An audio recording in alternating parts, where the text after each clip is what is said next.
la grâce et la vérité sont venus avec Jésus-Christ. Et j'aimerais vraiment, pour aborder cette grâce de Dieu, regarder avec vous l'histoire d'une personne qui était éloignée des choses de Dieu, l'histoire d'une personne qui ne connaissait pas le Dieu d'Israël, le Dieu véritable. Et nous allons voir ensemble ce soir comment est-ce que cette personne, par la grâce de Dieu, a justement fait partie de ce peuple auquel elle était complètement, totalement étrangère. Et c'est pourquoi j'ai intitulé mon message « De la malédiction à la généalogie de Jésus-Christ ». C'est une histoire que les chrétiens connaissent bien. Peut-être que tu viens pour la première fois, pour les premières fois en ce lieu, ne t'inquiète pas. Je vais essayer du mieux que je pourrai d'être le plus clair possible pour que tu puisses justement comprendre. C'est une histoire qui remonte vraiment dès le livre de la Genèse. Et nous allons tout de suite lire un texte dans le livre de Ruth. Ruth 1. Voici ce que la Bible nous dit. À l'époque des juges, il y eut une famine dans le pays. Un homme de Bethléem de Juda partit avec sa femme et ses 2 fils s'installer dans le pays de Moab. Le nom de cet homme était Elimelech, celui de sa femme Naomi, et ses 2 fils s'appelaient Machlon et Kiljon. Ils étaient Ephratiens de Bethléem en Juda. Arrivés au pays de Moab, ils s'y établirent. Elimelech, le mari de Naomi, mourut, elle resta avec ses 2 fils. Ils prirent des femmes moabites, l'une s'appelait Orpa et l'autre Ruth, et ils habitèrent là environ 10 ans. Machlon et Kiljon moururent aussi, tous les 2, et Naomi resta privée de ses 2 fils et de son mari. On poursuit dans la diapo d'après. Alors, elle se leva, elle et ses belles-filles, afin de quitter le pays de Moab. En effet, elle y avait appris que l'Éternel était intervenu en faveur de son peuple et lui avait donné du pain. Elle partit de l'endroit où elle habitait, accompagnée de ses 2 belles-filles, et elle se mit en route pour retourner dans le pays de Juda. Naomi dit à ses belles-filles, « Allez-y, retournez chacune dans la famille de votre mère, que l'Éternel agisse avec bonté envers vous, comme vous l'avez fait envers ceux qui sont morts et envers moi. Que l'Éternel fasse trouver à chacune du repos dans la maison d'un mari. » Puis elle les embrassa. Elles se mirent à pleurer tout haut et lui dirent, « Non, nous irons avec toi vers ton peuple. » La suite. Naomi dit, « Retournez chez vous, mes filles. Pourquoi viendriez-vous avec moi? Suis-je encore en état d'avoir des fils qui puissent devenir vos maris? Retournez chez vous, mes filles. Allez-y, je suis trop vieille pour me remarier. Et même si je disais, j'ai de l'espérance, même si cette nuit j'étais avec un homme et que je mette au monde des fils, attendriez-vous pour cela qu'ils aient grandi?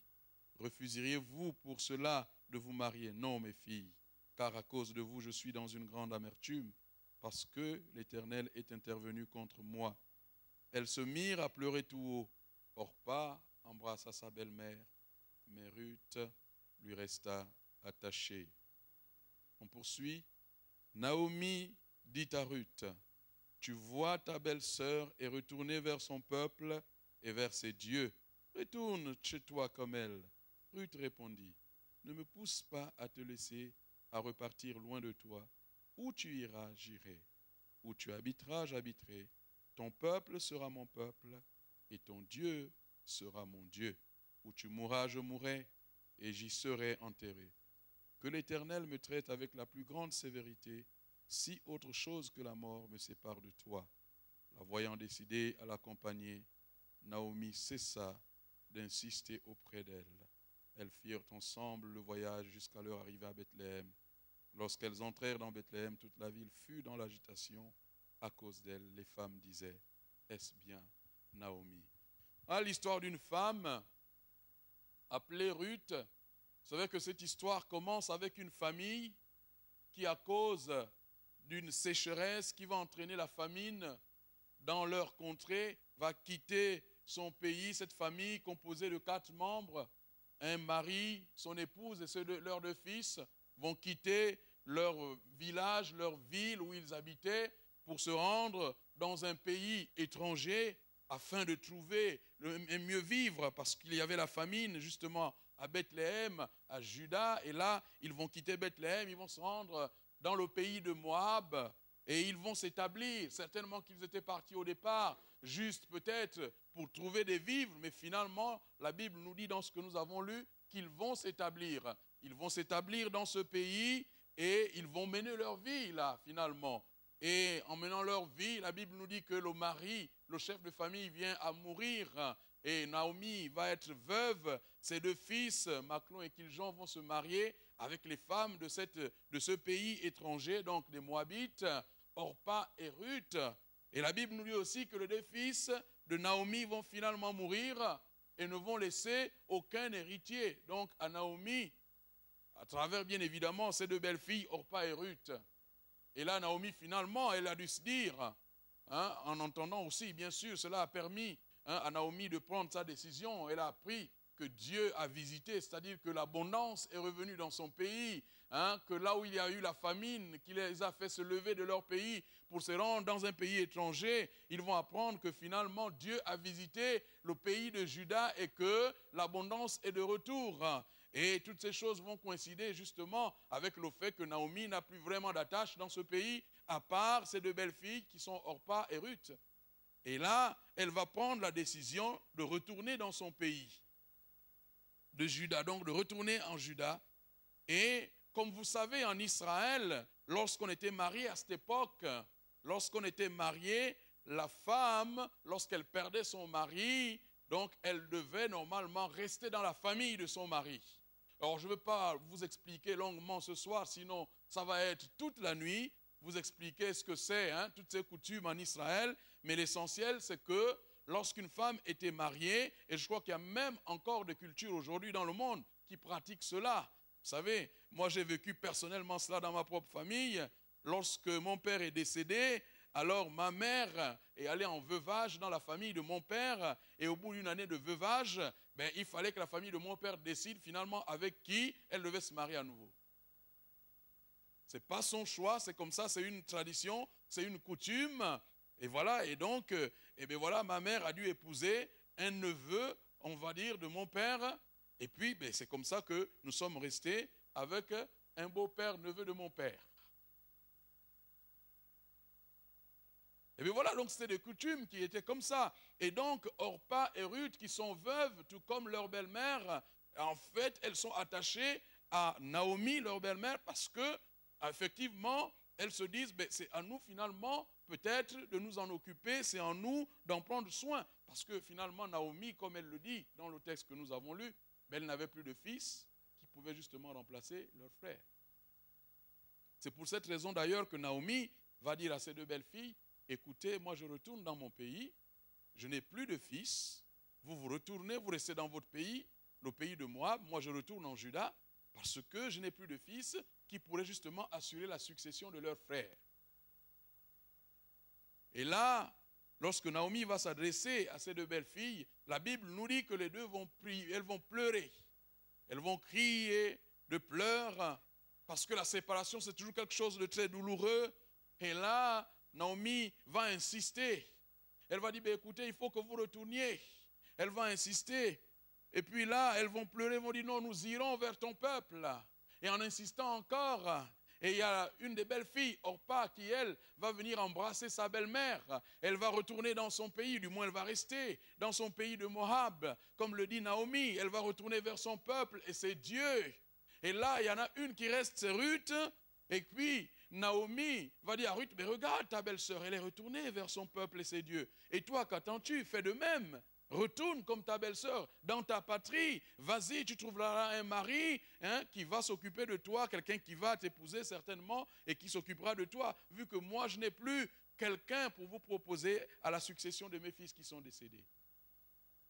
Et là, cette femme appelée Ruth va agir différemment de sa belle-sœur. Parce que Ruth va dire à Naomi, écoute, il faut que tu saches une chose. Si je veux rester avec toi, je paraphrase un peu, vous comprenez. Si je veux rester avec toi, ce n'est pas seulement parce que j'attends que tu me fasses un nouvel homme qui serait mon mari. Il y avait un attachement particulier. Parce que déjà, comme signifie le nom Ruth Le prénom Ruth signifie amitié, attachement. Alors que le prénom Orpa, c'est l'arrière du dos, le dos, tourner le dos. C'est quelqu'un qui n'est pas fidèle, c'est quelqu'un qui, au bout d'un certain temps, ne va pas s'attacher aux gens qui tournent facilement le dos. Alors que Ruth, l'amitié, vous savez que même l'origine, ou du moins la racine du mot Ruth, c'est la même racine que le mot hébreu Ra, qui veut dire berger. Quelqu'un qui s'occupe, quelqu'un qui prend soin. Et là, Ruth va dire à sa belle-mère, ne me pousse pas, presque ne me repousse pas. Je vais aller avec toi. Et là, nous sommes à un point important de cette relation entre Ruth et sa belle-mère. Ruth va lui dire, ne me pousse pas à te laisser repartir loin à me laisser repartir loin de toi. Où tu iras, j'irai. Oh là, on peut comprendre, d'accord. Où tu iras, j'irai. Il n'y a pas de problème jusqu'à ce niveau. Où tu habiteras, j'habiterai. C'est logique, si tu vas où je vais, tu vas habiter où j'habite. Ton peuple sera mon peuple. Là, ça commence par prendre des proportions. Allez là où je vais, il n'y a pas de problème. Habiter avec moi, c'est naturel, c'est normal. Mais ton peuple, je vais embrasser ton peuple. Elle aurait pu s'arrêter là. Mais Ruth va continuer en disant, ton Dieu sera mon Dieu. Où tu mourras, je mourrai et j'y serai enterré. Que l'Éternel me traite dans toute sa sévérité, si autre chose que la mort me sépare de toi. Ruth prend une décision. La Bible nous dit que Ruth est une femme moabite.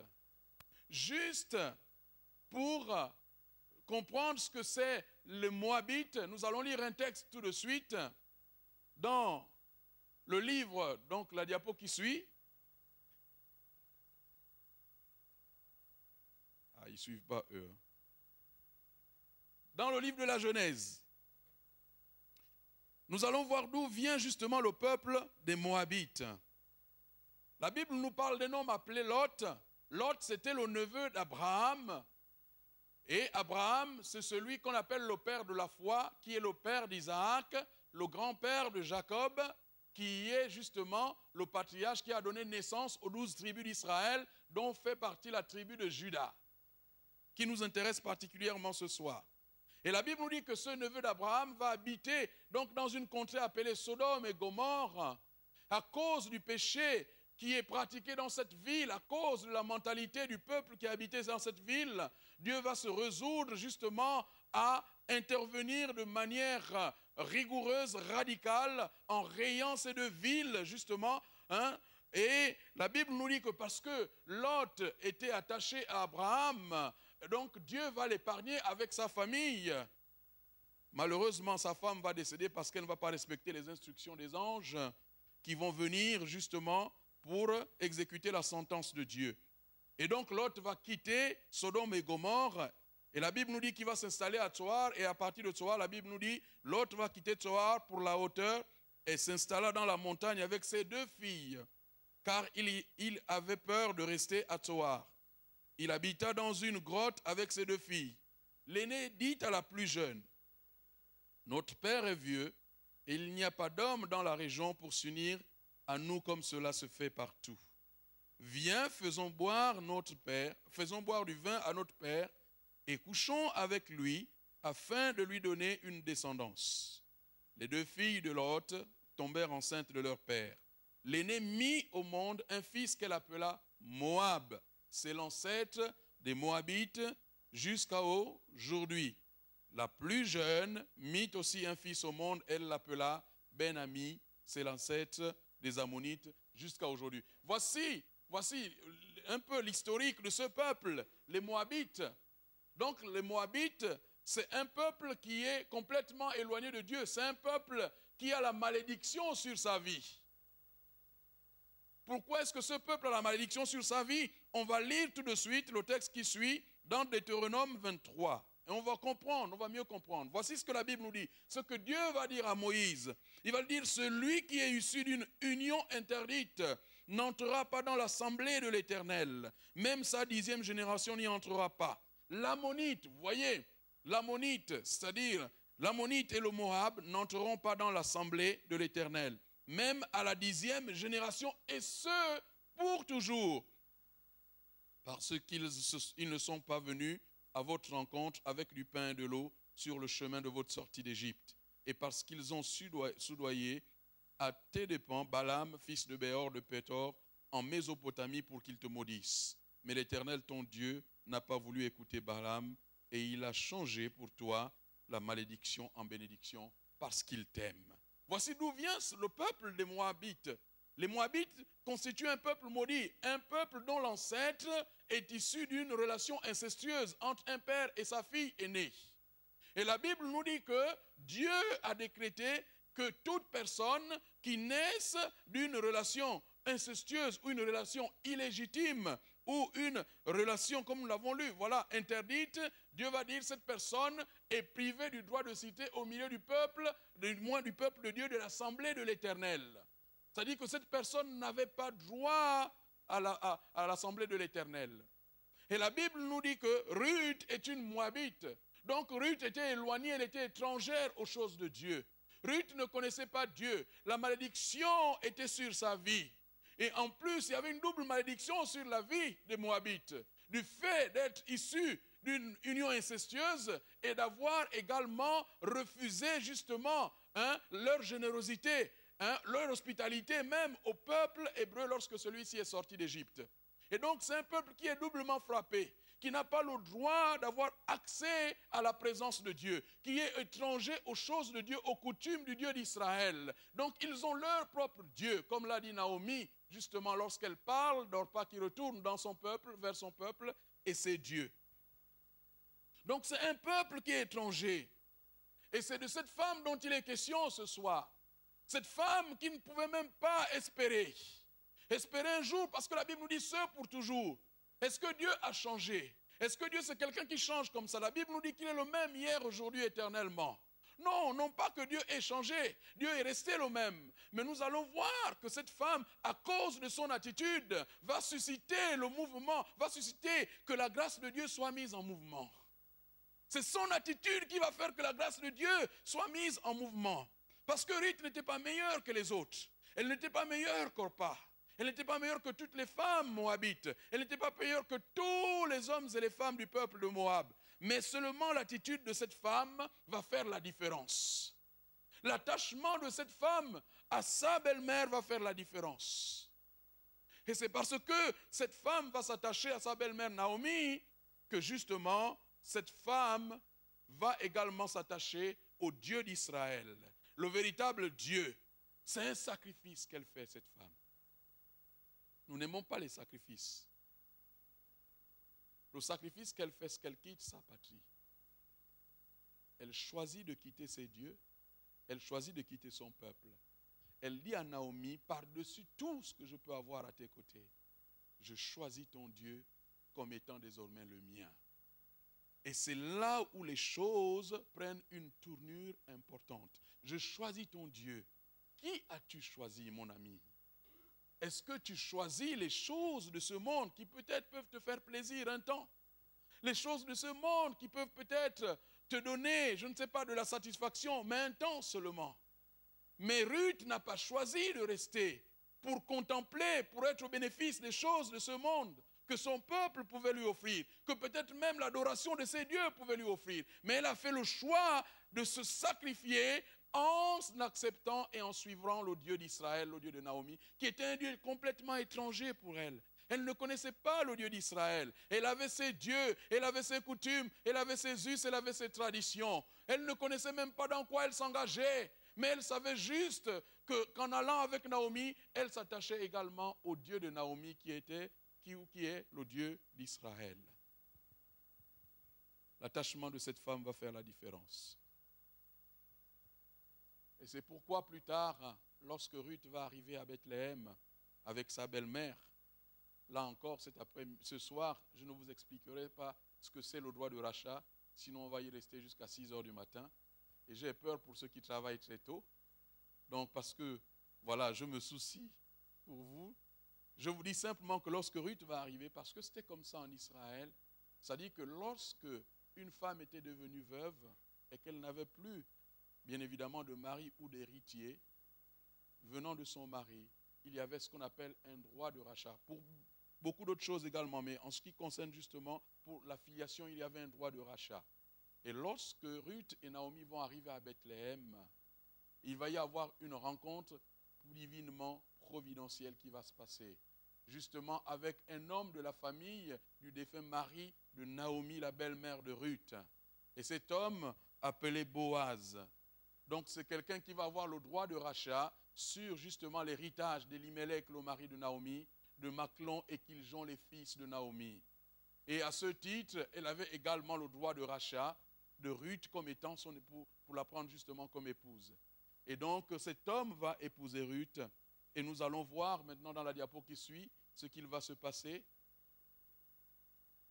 Alors Boaz, cet homme donc de la tribu de Juda, dit aux anciens et à tout le peuple, vous êtes témoins aujourd'hui que j'ai acquis de la main de Naomi tout ce qui appartenait à Elimelech, à Kiljon et à Machlon, et que j'ai également acquis pour femme Ruth la Moabite, femme de Machlon, pour maintenir le nom du défunt sur son héritage, afin qu'il ne disparaisse pas parmi ses frères, ni à la porte de sa ville. Vous en êtes témoins aujourd'hui. Boaz épousa Ruth, elle devint sa femme, et il s'unit à elle. L'Éternel permit à Ruth de devenir enceinte. Elle mit au monde un fils. Les voisines lui donnèrent un nom en disant, un fils est né à Naomi, elles l'appelèrent Obed. Ce fut le père d'Isaïe, père de David. Vous comprenez peut-être mieux maintenant le titre de mon message, de la malédiction à la généalogie de Jésus-Christ. Vous savez que un des noms par lequel on appelle Jésus, c'est le fils de David. Donc cet homme, écoutez ce que, simplement frères et sœurs, chers amis, ce soir, regardez d'où vient cette femme Ruth. Dans notre société, c'est vrai que nous avons cette habitude de mettre les gens dans les cases, et quelquefois ceux pour toujours. On dit, ben, tel ne peut pas changer, tel ne peut pas accéder à ceci, parce qu'il a commencé à un point, à un niveau A, il restera toute sa vie au niveau A, mais les choses ne sont pas ainsi figées avec Dieu. Parce que la grâce de Dieu, c'est quelque chose qui fait qu'elle peut venir prendre quelqu'un dans sa misère la plus profonde.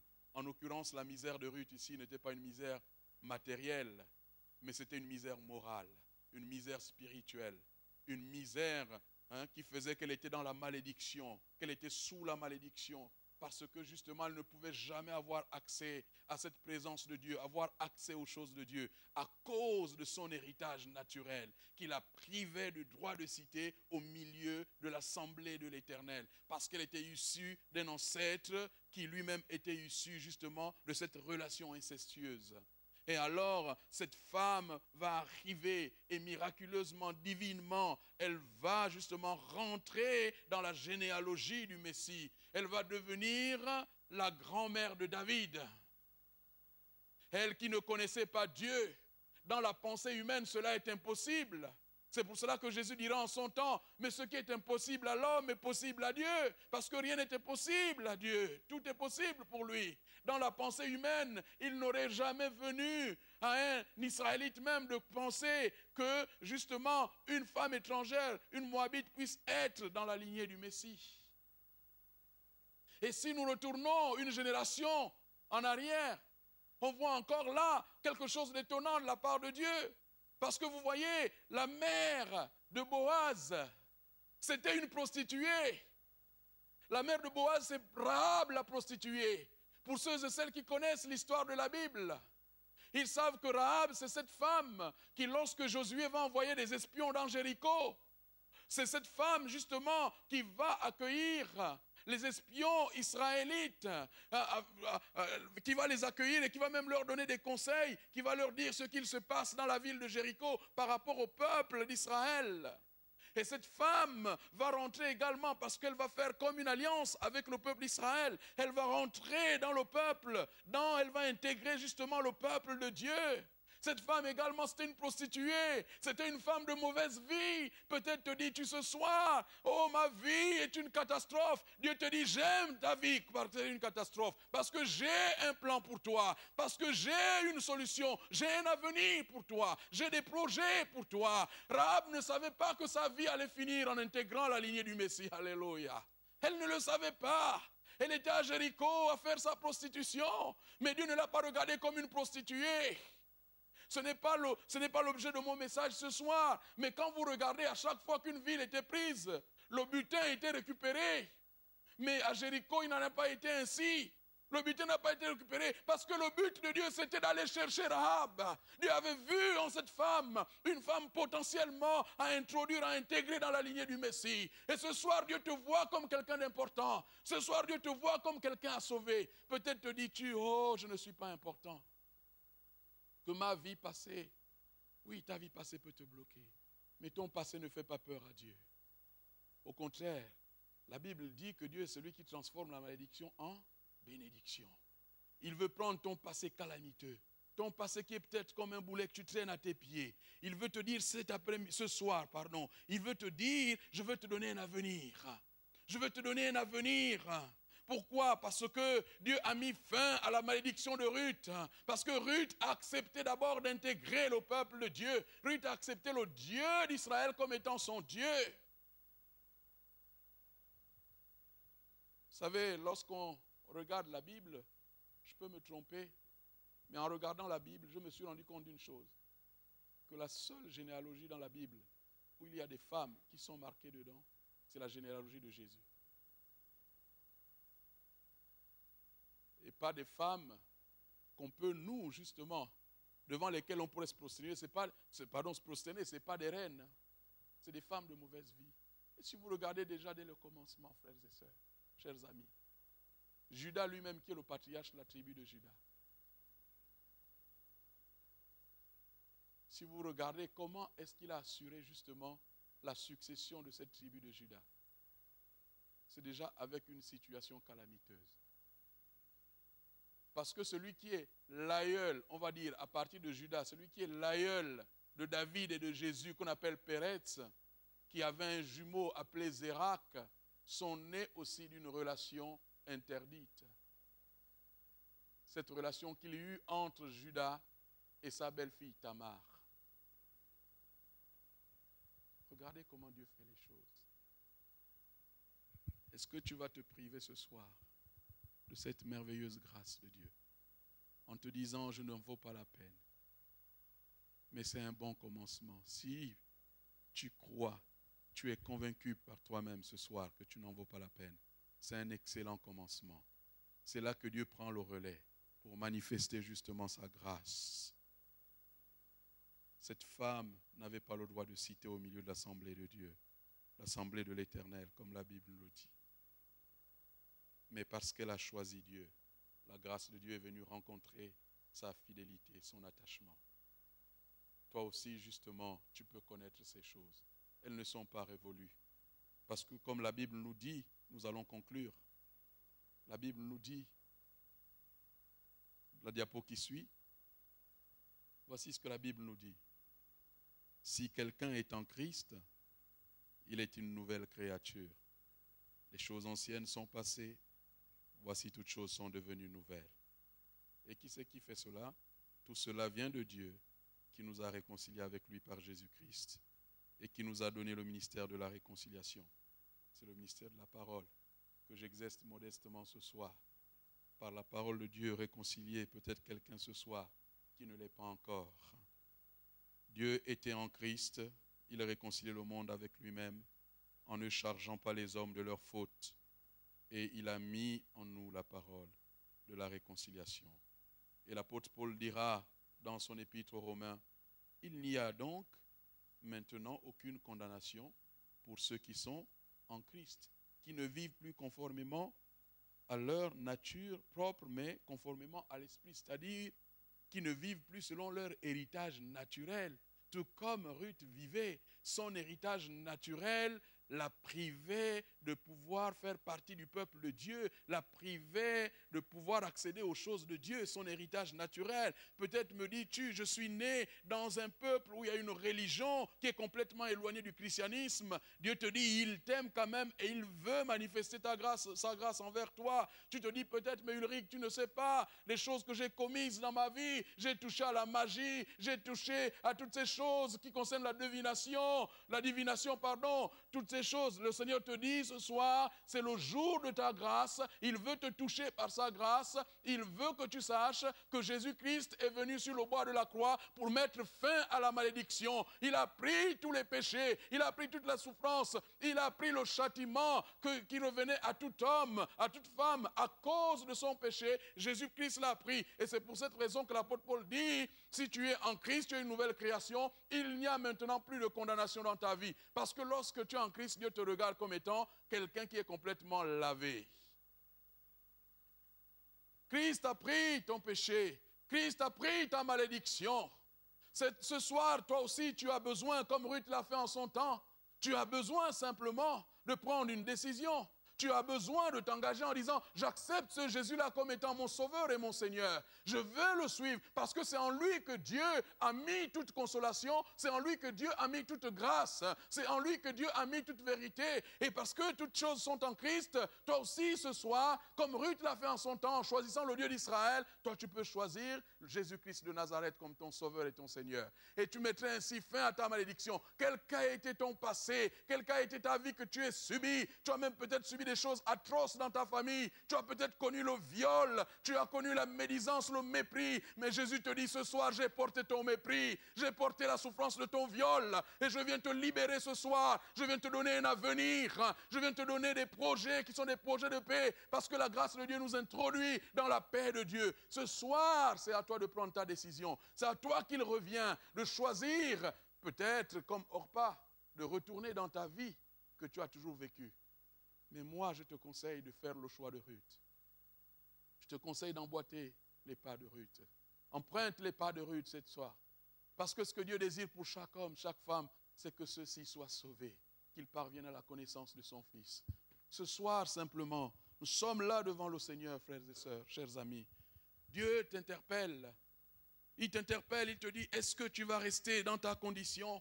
Est-ce que tu vas rester là, simplement à murmurer, peut-être à radoter, peut-être à te dire que rien ne va dans ta vie, que rien ne peut aller de l'avant, que tu penses tout le temps à ton passé, tu te dis j'ai été marié, je suis divorcé, c'est la catastrophe, je ne peux plus rien. Dieu te dit, il a une espérance pour toi. Dieu te dit qu'il n'en a pas fini avec toi. Dieu te dit qu'aujourd'hui c'est le jour d'un nouveau commencement. Tout comme cela a été pour Ruth la Moabite, la femme maudite, étrangère aux choses de Dieu. Dieu te dit ce soir, même si tu as été étranger, étrangère à ce qui est de mon Fils, aujourd'hui ce qu'il désire Dieu, c'est que son Fils devienne ton sauveur et ton Seigneur.